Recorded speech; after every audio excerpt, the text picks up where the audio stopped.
So we're on Daf Lamed Tes Amud Aleph, and we're going to fast forward a little bit. Maybe Bli Neder will fill in a little bit more about the Sugi of Maimer that we started yesterday on a different occasion. And we'll start with Kansa Harei Hi. So let's take a look on the left side of your page. You'll see a Tosis Dibur Maskil Becheresh. You find such a Tosis? It's actually the fourth Tosis on the Daf. So a little bit before that, if you go higher up on the page, Kansa. So I think we're skipping about maybe 10 lines or so, a little bit more maybe. Where do we get up to yesterday? Do you have a note of it?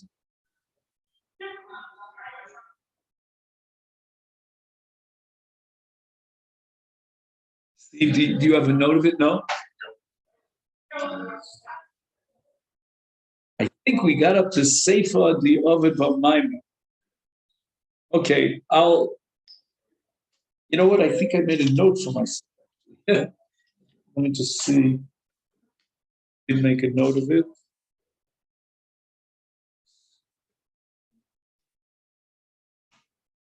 Yeah. How do you like that? 9 lines down from the top. I actually made a note of it. Okay, that's only in the, in my note. Let's count 1, 2, 3, 4, 5, 6, 7, 8, 9. Itmar Mishmei de Rabbi Loz.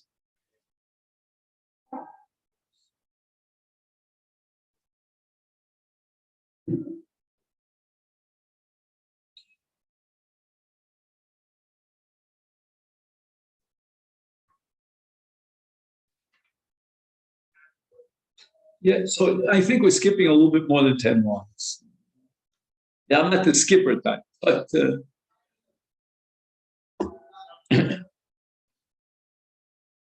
the Mishnah says,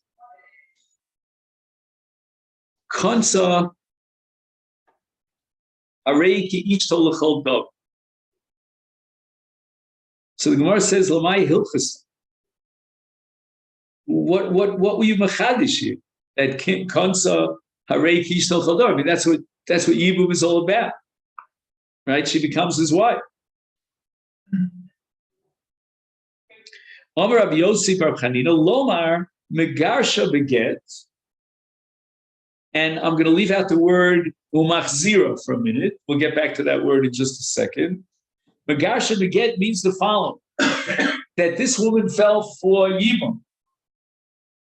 Now, once she fell for Yibum, the Yavam has to, if he wants to be mater holashuk, he's got to break up the ishus, in quotation marks, from his late brother. That issue still exists, and that's called what? Zika, right? That's the Zika. So he has to break up that Zika. Now, what happens after he does Yibum, and now he wants to be Mater Holashuk? So I understand that the get is Mater Eishes Ish, but what about the Ishus from her previous husband, from his late brother? I mean, what happened to that Zika? That issue. Okay, but what does that Yibum do? Does that Yibum create a brand new Ishus between, we'll call her Rachel and Shimon, a brand new Ishus, and that Ishus now is broken up by the get when Shimon delivers the get to Rachel, but it doesn't undermine and replace the original Ishus to Reuven, the late brother, that how should I say, expresses itself in Zikas Yibum. Get does not break up Zikas Yibum. There's only one Pa'ula, one action that the Torah, the Halacha recognizes to break up a Zikas Yibum. What's that? Chalitza. It's or Chalitza or Bas. So the get might be effective to release her from her bond of Ishus to Shimon, but the get is not effective to release her from the bond of Zika to Reuven. The Mishnah wants to Machadish doesn't know. that with the marriage and the yibum of Shimon to Rachel, the Zika is gone. The marriage relation now removes the Zika, replaces the Zika. At this point, I don't want to say it in a gross way, but Shimon is Bagrabin, so Reuven is Bagrabin. Reuven is now, he's in the Olama Emes. Once Yibum has been implemented. And the Gemara is going to question whether or not I really need a Mishnah for this. Is there really a solid Havamina that Chalitza is required even after Yibum and get would not be sufficient? Is that really a Havamina that we need a Chalitza? That the Mishnah had to come? Say it again? I thought that we have it from the Chumash. We're talking about either Yibum or either Chalitza. It's either one, that's it. Right. But on a conceptual level, again, we have to read the parsha inside. Conceptually, you might say that, okay, the get is fine for the new Ishus that was created, but I need Chalitza for the old Ishus, which is Zika. How does get replace Chalitza? Get can't replace Chalitza. Chalitza and get are two different entities. Okay. Please to marry anybody else. But we get that. Right. But again, the question is from which Ishus, meaning if Zika is Ishus, and a unique kind of Ishus that lends itself to be broken up and neutralized by Chalitza, then that unique power of Chalitza to break up that unique Ishus to the deceased, which is called Zika, that needs to be performed. Without it, again, this is just a Havami. Then the Gemara might even reject this as a Havami. Okay, now we have the last word in Rabbi Yossi, umachziro. Now that seems to be a big chiddush, machziro. Right? Why? Because the very moment that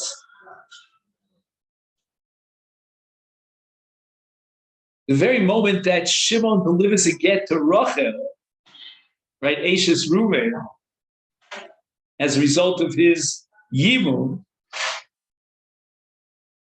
So at this point, he's already terminated that Ishus that he has created by marrying and being Miyabim Rachel.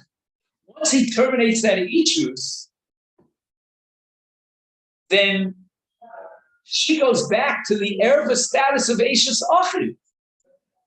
Right? You remember we said that Ashes Achid is a permanent Erva. You cannot remove the Ashes Achid. The Torah allowed for the sake of Yibum to be Matir Ashes Achid, but now the Yibum has come to its termination. You throw a ball and you give it a momentum, but at some point the ball stops. So his issues as a fulfillment of the mitzvah of Yibum now has come to a termination. It hit against the brick wall, and that's the get. The get now terminates that issue. So what's now matter him to remarry Rachel once he divorced her? Rachel's status now is that of Ashes Achid. So as long as you makayim the mitzvah of Yibum, the Torah says, for the sake of the mitzvah of Yibum, we're going to look aside and override the Yisur of Ashes Achid. But now you gave her a divorce. So Yibum has ended. The ball hit the brick wall. So now that Yibum is over, finito, now you want to remarry her, she's Ashes Achid. And that's the Chiddush here of Rabbi Yossi. Machzira. The Gemara says, I don't understand it. Megarsha beget pshita. So at this point, the Gemara is rejecting my svara. Doesn't Berton get out of here? It's saying, well, what are you telling me? You're telling me that she needs chalitza? What do you mean she needs chalitza? He married her, who's Mekayim the mitzvah of Yibum, and the Zika of the late brother is history. It's gone. So now you have to tell me that in addition to a get, I might have had a havamina that she needs chalitza. There's no havamina pshita. Gemara says, you know what? Maybe Berzon Sfar is not so bad. I would have thought, Hoil Ksiv. The Torah says, Yevamot, Yavo Alel, L'kachal, Loli, Shavi, Yidmah. Amar Achmana, the Torah says that he marries her.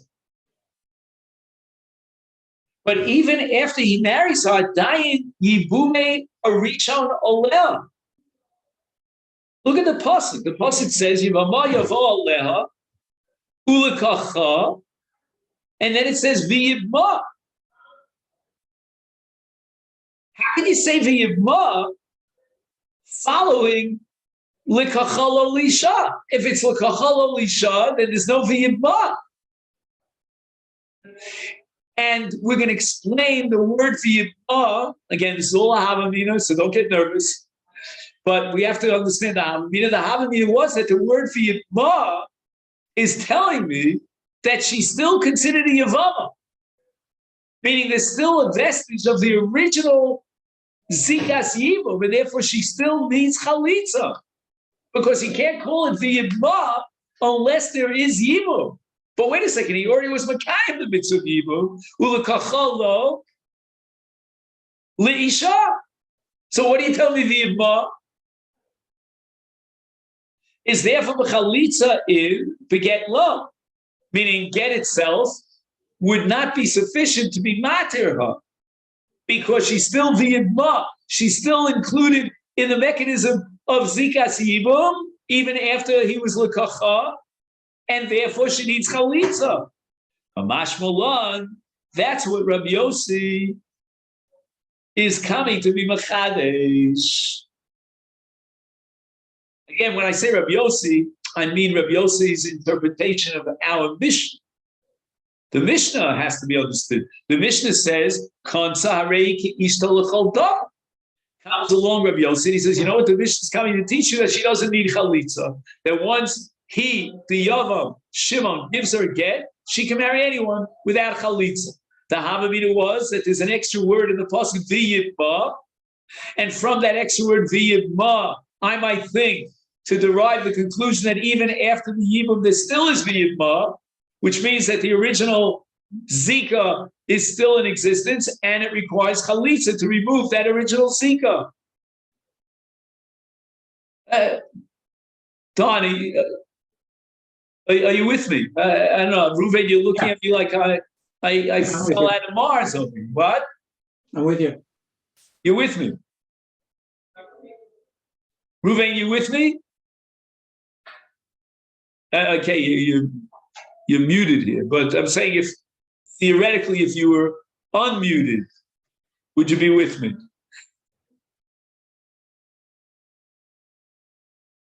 I'm assuming Shtika Code died. Yes, I'm with you.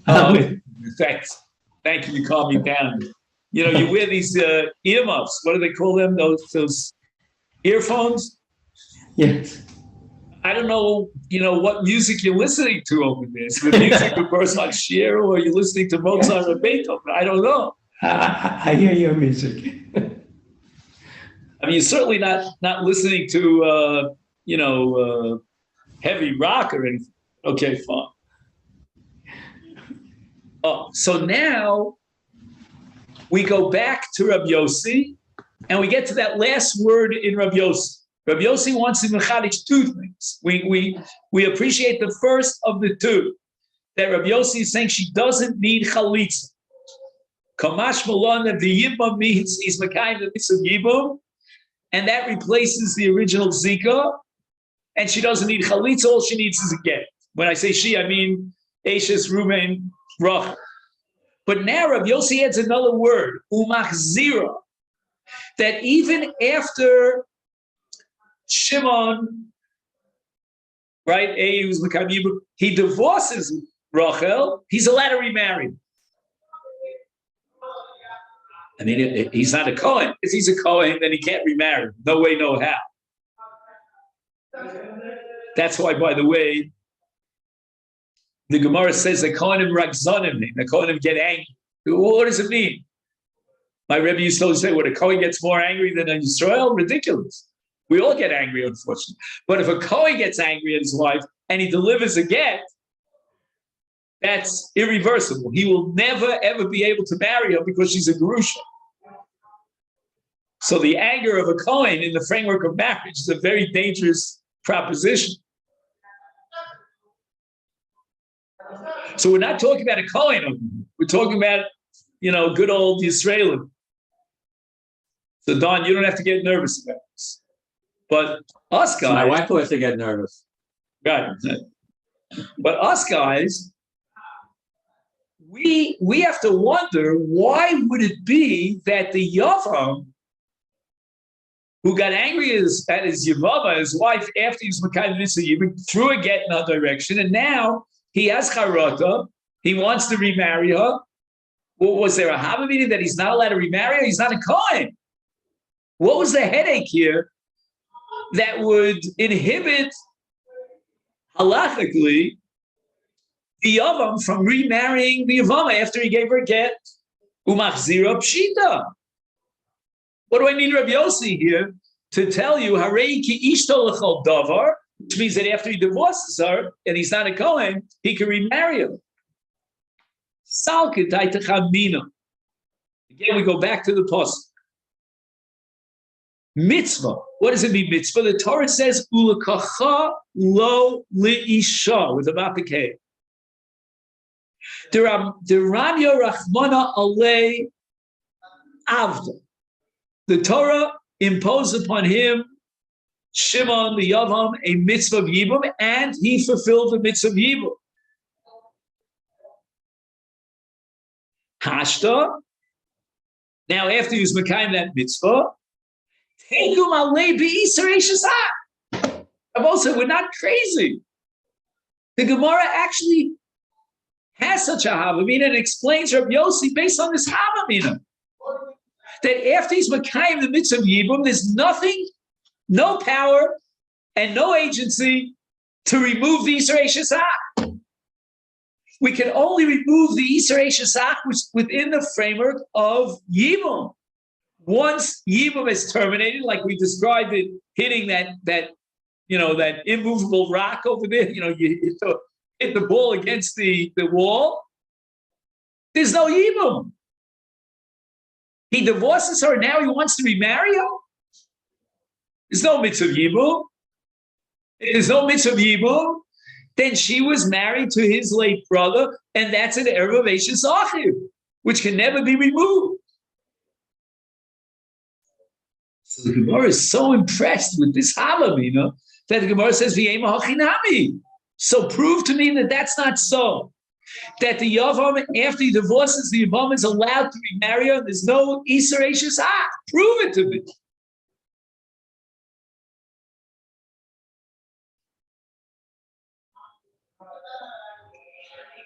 Amakra, the pasuk says, "Ulkacha lo leisha v'yibma,"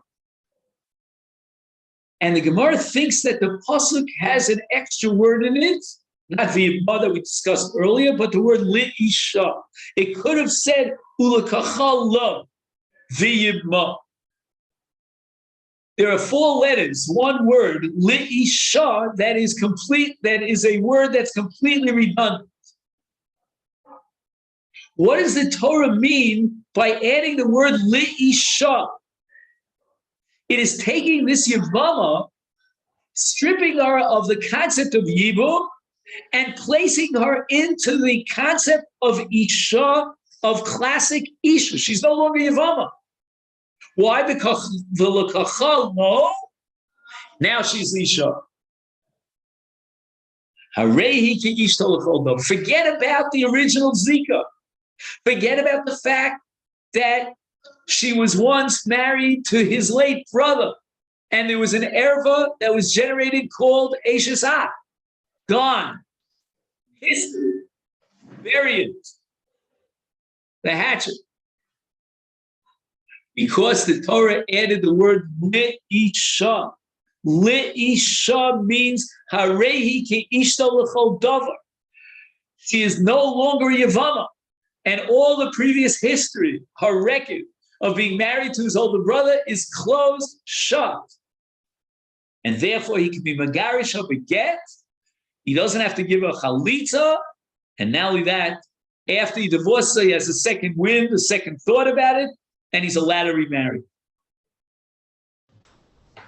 Isn't this comparable if he does chalitza initially and then looks to marry her?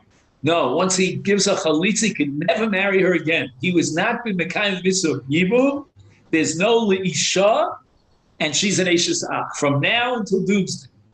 So chalitza does not take off the eishes ach as absolutely not. We had a yibum does. machlokes Reish Lakish or Rabbi Yochanan about whether or not after chalitza there's a chi of kares or not. It might be different between the other brothers and the choletz himself. Do you remember that Reish Lakish and Rabbi Yochanan? That was who remembers prehistoric. It was like half a year ago. I don't know how long. Okay. Now we go on in the Mishnah. The Mishnah says, "Ubilvad shetehei ksubasa al nichsei baila harishon."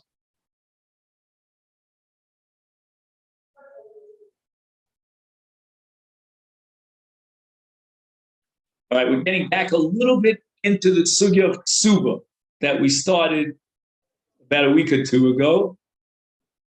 And we're focusing on the nechasim of her first husband.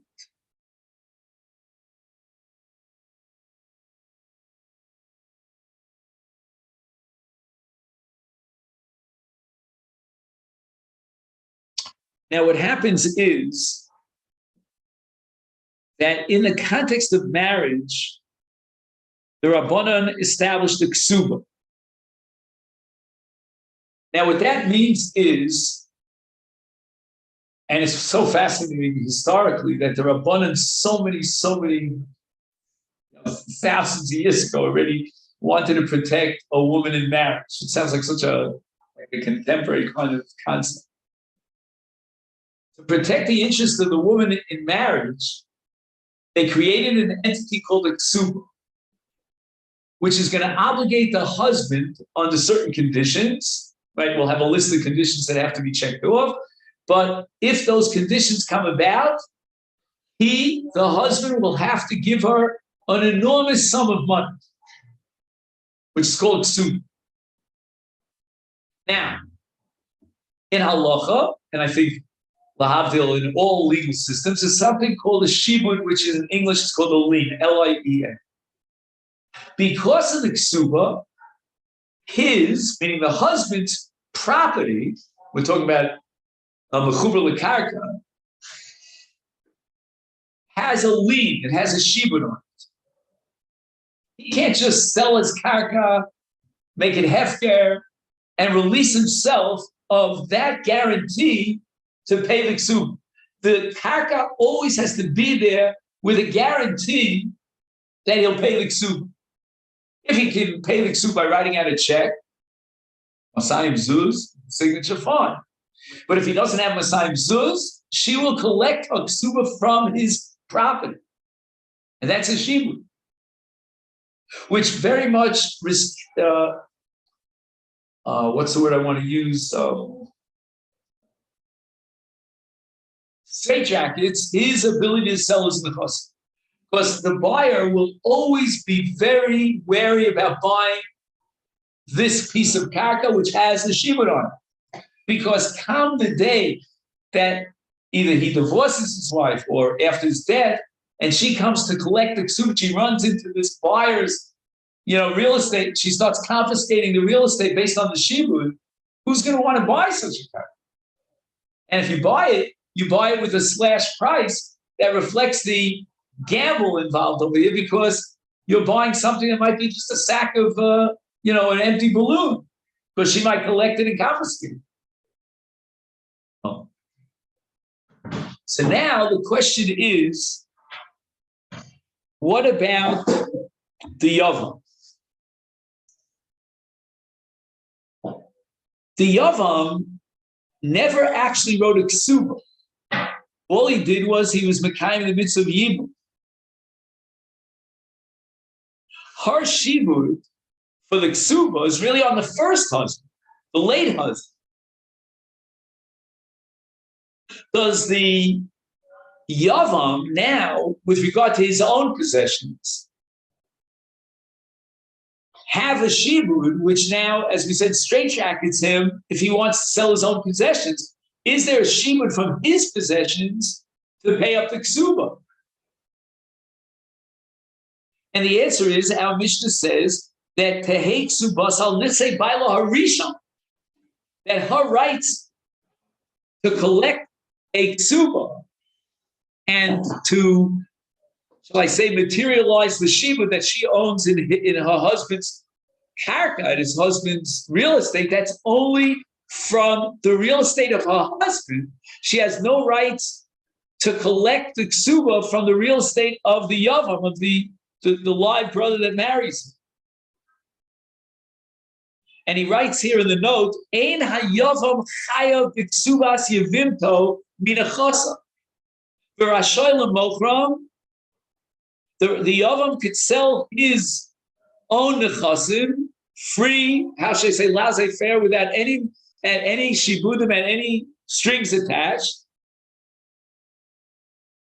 And not only that, he doesn't have to leave over any nechasim for her collection of ksuba. So let's say if we go back to her first husband, if he wants to sell his nechasim and get full price for them, he guarantees the buyer that he has left in his possession a piece of karka to the tune, valued at the tune of the ksuba, so that the buyer doesn't have to be concerned that he's taking a gamble and maybe she'll come and confiscate his karka in the collection of ksuba. But in the case of the yavam, he can sell every last piece of property that he has. He has no interest or requirement to save a piece of karka in his possession for the collection of a ksuba, because he's not meshuvah the ksuba. The ein ksubas hayavama, meaning, let's say, Rachel ha ksuba, ela minichsei baila hames. She can only collect it from those nechasim that belong to Ruvain, her first husband. Im hishir hames nechasim. If Ruvain was in possession of real estate at the time that he died, hey mishubadim ligvias ksubas subasa. He himself, Ruvain, the late Ruvain, took upon himself a commitment to pay the ksuba. That commitment, in the context of ksuba, generated a shibud on his nechasim. If he dies and he has those nechasim remain in that frozen state of lien of mishubadim to her ksuba. And let's say the yavam inherits those nechasim. It depends on who's alive and who's not alive. But let's say the yavam has automatic rights to inherit his late brother. That's the quid pro quo reward that he gets for being Mekayim Mitzvah. So he gets the nachla. The nachla that he inherits from his brother is Meshubah to Ksuba. But his own nechasim, like a regular Baal, are not Meshubah to the Ksuba. He never took upon himself that commitment to pay the Ksuba. My timer. Why shouldn't the Nichsei Hayavam be Meshubadim to the Ksuba? And the Gemara explains, because Isha Hiknu Lo Min HaShamayim. He didn't marry her on his own initiative. The marriage was a result of Min HaShamayim, that the Torah required him to marry her. And therefore, if the Torah required him to marry her, there was no Das HaMispayim. He never committed himself in a free kind of commitment to pay a ksuba. He can therefore sell his nechasim, and they're shibud free. They have no strings attached to them, no lien attached.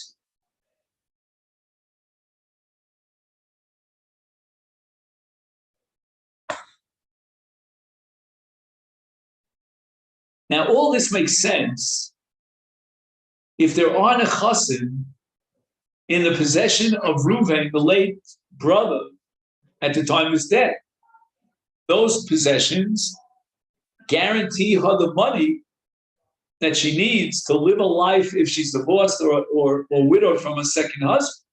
But what do we do in a scenario in which Reuven dies without any possessions, or at least any character?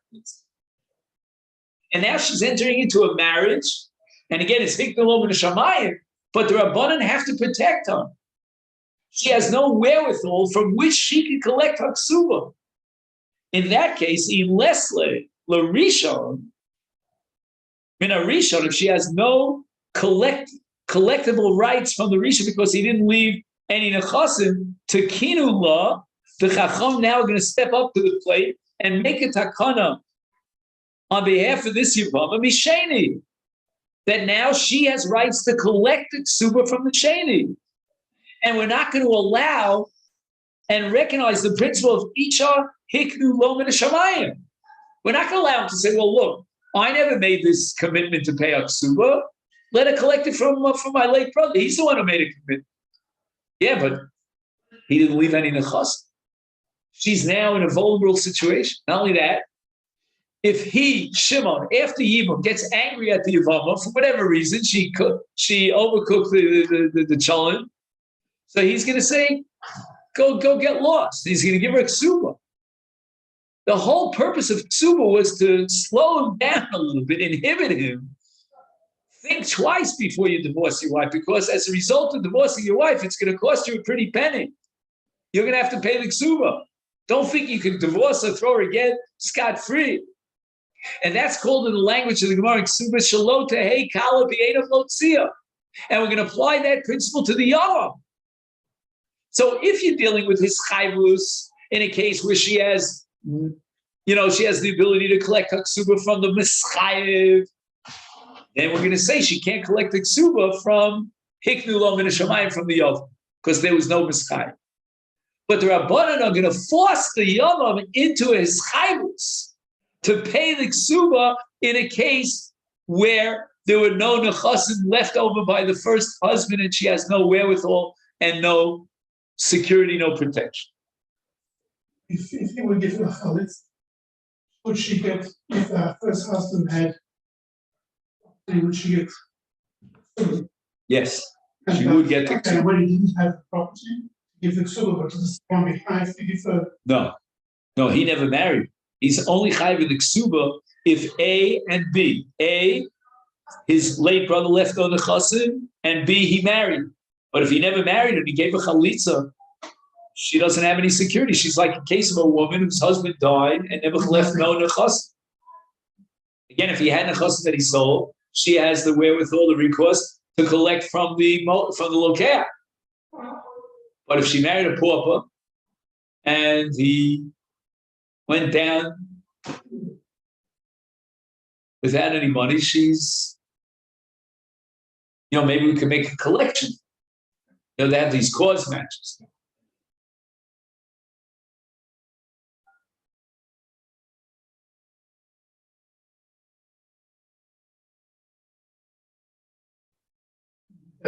And that leads us to the next Mishnah. So honestly, I've been waiting a long time to get this far. To the next Mishnah.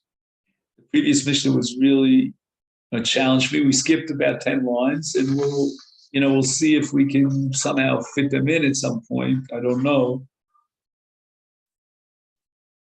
So I just, the shear's over.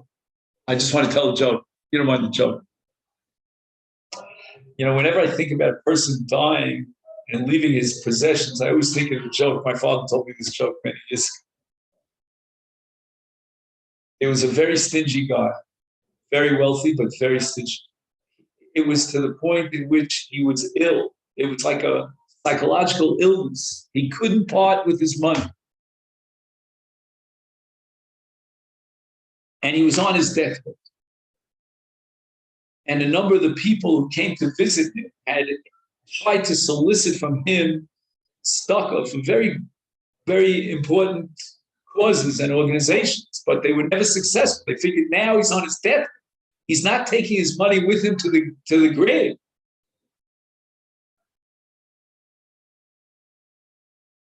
So when they come to visit him, he turns to the physician who's there, the attending physician. He says to him, "Is this really the end?"